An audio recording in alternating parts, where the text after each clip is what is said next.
Hi guys, मैं Vivian sir. और आज हम देखेंगे क्लास 12 की फिजिक्स। क्लास 12 की फिजिक्स में अब हम डिटेल से पढ़ने वाले हैं। तो सबसे पहला जो फिजिक्स फर्स्ट का पहला यूनिट है हमारा इलेक्ट्रोस्टैटिक्स, स्थिर वैद्युतिकी। तो स्थिर वैद्युतिकी में हमारे पास 3 चैप्टर हैं। तो 3 चैप्टर में हमारा सबसे पहला चैप्टर है वैद्युत आवेश तथा क्षेत्र। तो वैद्युत आवेश तथा क्षेत्र क्या होता है, इसको हम लोग देखने वाले हैं। इसका सबसे पहला टॉपिक हमारा वैद्युत आवेश, कि वैद्युत आवेश क्या होता है। तो वैद्युत आवेश क्या होता है तो हम लोग देखते हैं। तो वैद्युत आवेश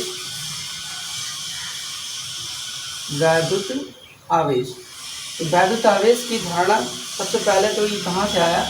वैद्युत आवेश के बारे में सबसे पहले जो बताया वो थेल्स ने बताया था।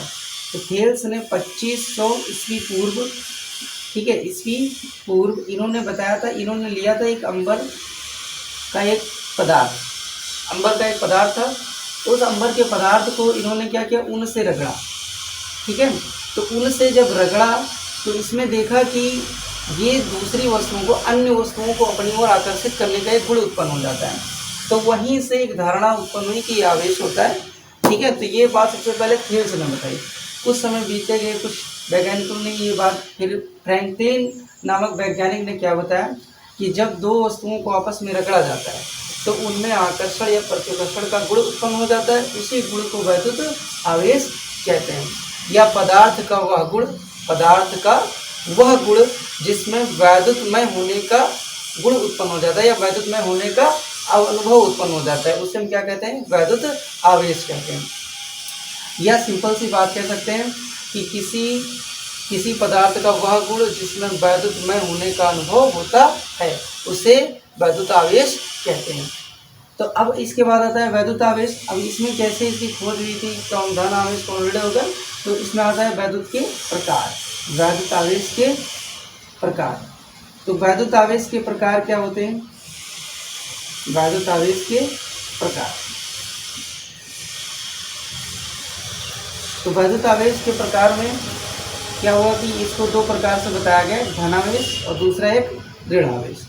धनावेश क्या होते हैं, जिनमें क्या होता है, प्रोटॉनों की संख्या, धनायनों की संख्या ज़्यादा होती है और ऋणायनों की संख्या क्या होती है, कम होती है।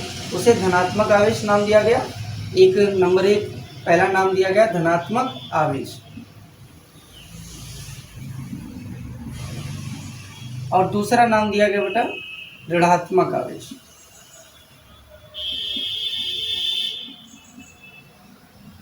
ऋणात्मक आवेश। तो धनात्मक आवेश वह होते हैं जिनके अंदर धनायनों की संख्या अधिक होती है और ऋणायनों की संख्या कम होती है। तो इसमें कह सकते हैं प्रोटॉनों की संख्या अधिकता होती है, इलेक्ट्रॉनों की संख्या क्या होती है, न्यूनता होती है। तो उसे क्या कहते हैं, धनात्मक आवेश। ऋणात्मक आवेश क्या होता है, जिसके अंदर ऋणायनों की संख्या ज़्यादा होती है और धनायनों की संख्या कम होती है। मतलब इनके अंदर ऋणायनों की संख्या क्या होगी, बहुत ज़्यादा होगी, और धनायनों की संख्या बहुत कम होगी, ठीक है। और ये अधिक होगा ऋणायन, तो इसे हम क्या कहते हैं, ऋणावेश करेंगे। आवेश, अब ये धनावेश ऋणावेश ही क्यों नाम रखा गया, क्योंकि किसी भी पदार्थ पर आवेश का मान शून्य होता है। जो पदार्थ होता है उस पर आवेश का मान कितना होता है, शून्य होता है। तो आवेश अगर शून्य है किसी पदार्थ पर, तो उसके 2 ही भाग, अब इसको धनात्मक पूर्णांक संख्याएं जैसे जोड़ी और घटाई जाती हैं, तो धनात्मक पूर्ण संख्याएं जब जोड़ी घटाई जाती है तो एक प्लस की और एक माइनस की अगर जोड़े घटाए तो उसका मान क्या आता है, 0 आता है। तो उसी प्रकार इसका नाम, इसीलिए इसका नाम दिया गया था धनावेश और ऋणावेश। तो किसी पदार्थ पर जब आवेश का मान शून्य होता है तो शून्य के 2 ही भाग होते हैं, धन और ऋण। इसीलिए वैद्युत आवेश के जो प्रकार बताए गए तो वो बताया गया धनावेश और ऋणावेश, ठीक है। तो धनावेश क्या होता है, ऋणावेश क्या होता है और आवेश क्या होता है, ये हमने आपको बताया। इसके आगे हमारा अगला टॉपिक आता है कि भाई वैद्युत आवेश का संरक्षण का नियम क्या होता है। तो इसके आगे हम देखते हैं वैद्युत संरक्षण का नियम। तो वैद्युत संरक्षण का नियम क्या होता है, वैद्युत आवेश के संरक्षण का नियम, वैद्युत आवेश के संरक्षण का नियम। तो वैद्युत आवेश के संरक्षण का नियम क्या होता है, तो वैद्युत आवेश के संरक्षण का नियम होता है किसी भी आवेश को ना तो नष्ट किया जा सकता है ना तो उत्पन्न किया जा सकता है। अब आवेश का है तो किसी भी आवेश को ना तो नष्ट किया जा सकता है ना तो उत्पन्न किया जा सकता है, तो यही वैद्युत आवेश के संरक्षण का नियम हो जाएगा। ठीक है, समझ में आ गया? किसी भी आवेश को ना तो उत्पन्न किया जा सकता है ना तो नष्ट किया जा सकता है, यही वैद्युत आवेश के संरक्षण का नियम है। इसके बाद आता है बेटा इसमें मूल आवेश क्या होता है। ठीक है, तो मूल आवेश क्या होते हैं बेटा? मूल आवेश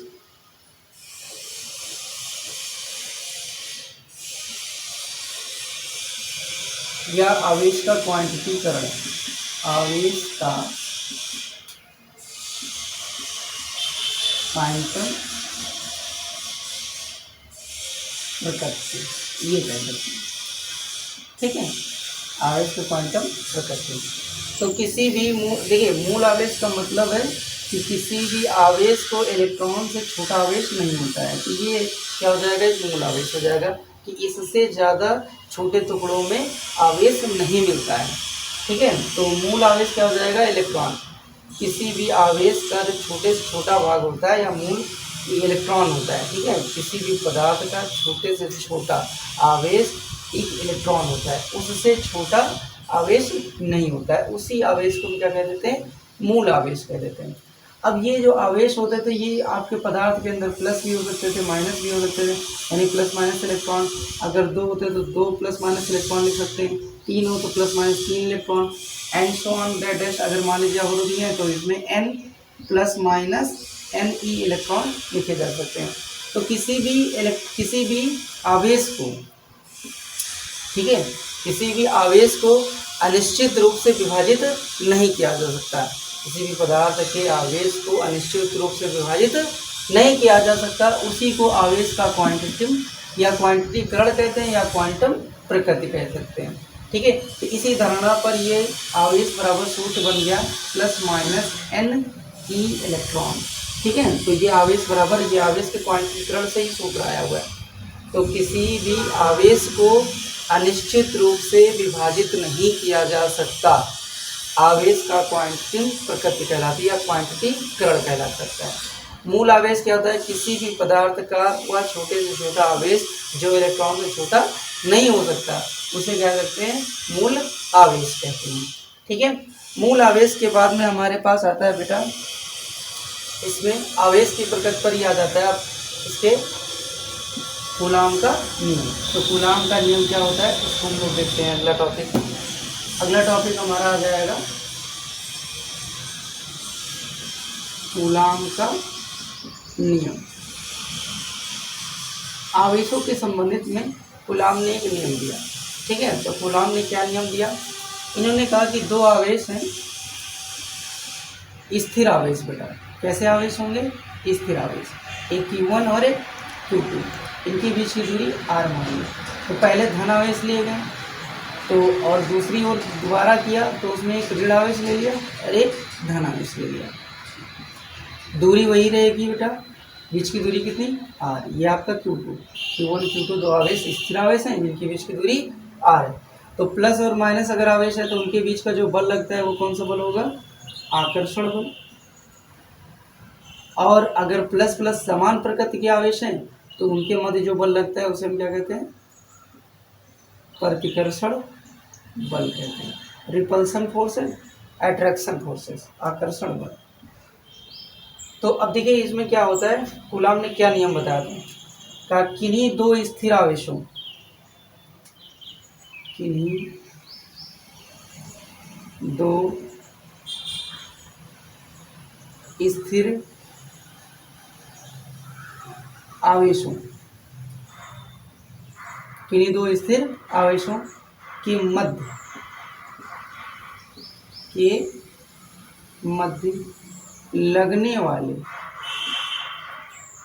लगने वाले आकर्षण व प्रतिकर्षण बल, किन्हीं 2 स्थिर आवेशों के मध्य लगने वाले आकर्षण या प्रतिकर्षण बल उन आवेशों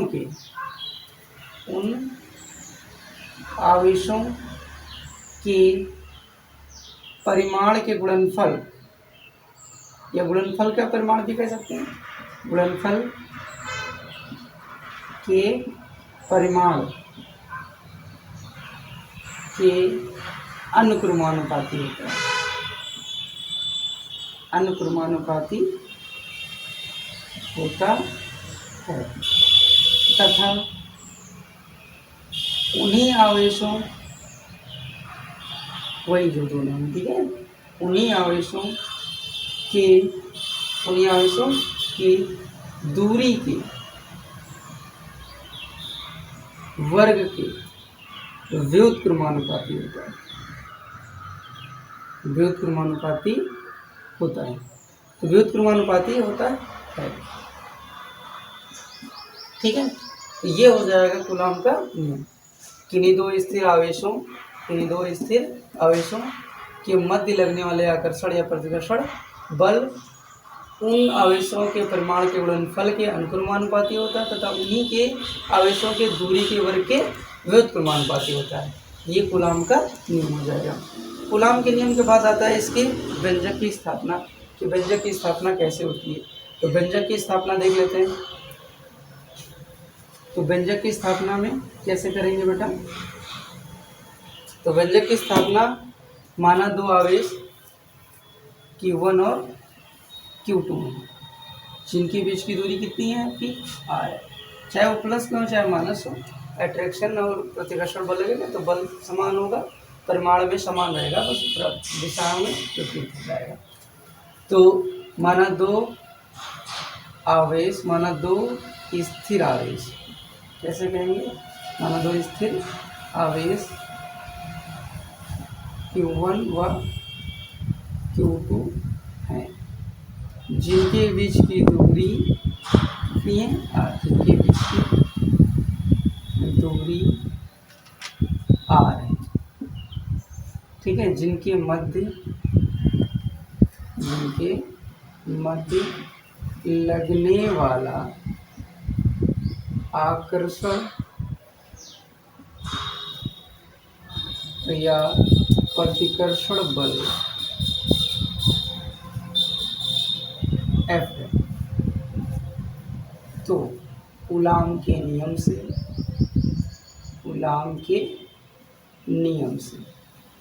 तो कूलॉम के नियम से क्या कहेंगे बेटा?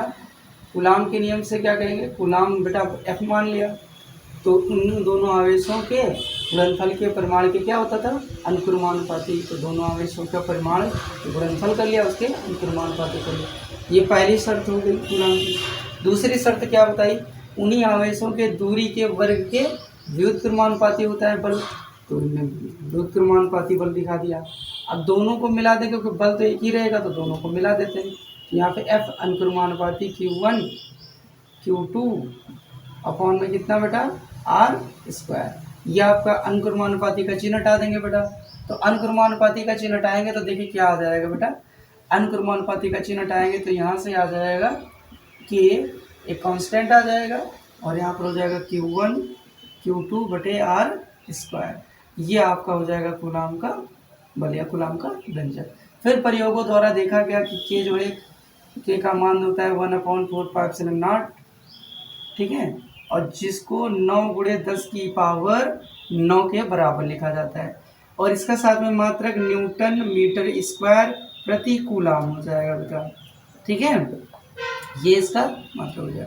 फिर इसी की वैल्यू यहाँ पे पुट कर सकते हैं, तो व्यंजक क्या बन जाएगा? F बराबर 1/4πε0, यहाँ पर हो जाएगा Q1 Q2 बटे r²। यहाँ पर आप एक स्मॉल एक K जोड़ सकते हैं, जिसे हम परावैद्युतांक कहते हैं। तो परावैद्युतांक बराबर होता है निरपेक्ष की वैद्युतशीलता बटे निर्वात की वैद्युतशीलता के अनुपात को परावैद्युतांक कहते हैं। निरपेक्ष की वैद्युतशीलता निर्वात की वैद्युतशीलता के अनुपात को परावैद्युतांक कहते हैं। इसे कैसे स्पष्ट करते हैं? ε0 का जो मान होता है 8.85 × 10⁻12 होता है बेटा, ठीक है। इतना आपका ध्यान रखिएगा, ये फिक्स होता है, तो जो फिक्स है उनको आप ध्यान रखेंगे, ठीक है। Thank you.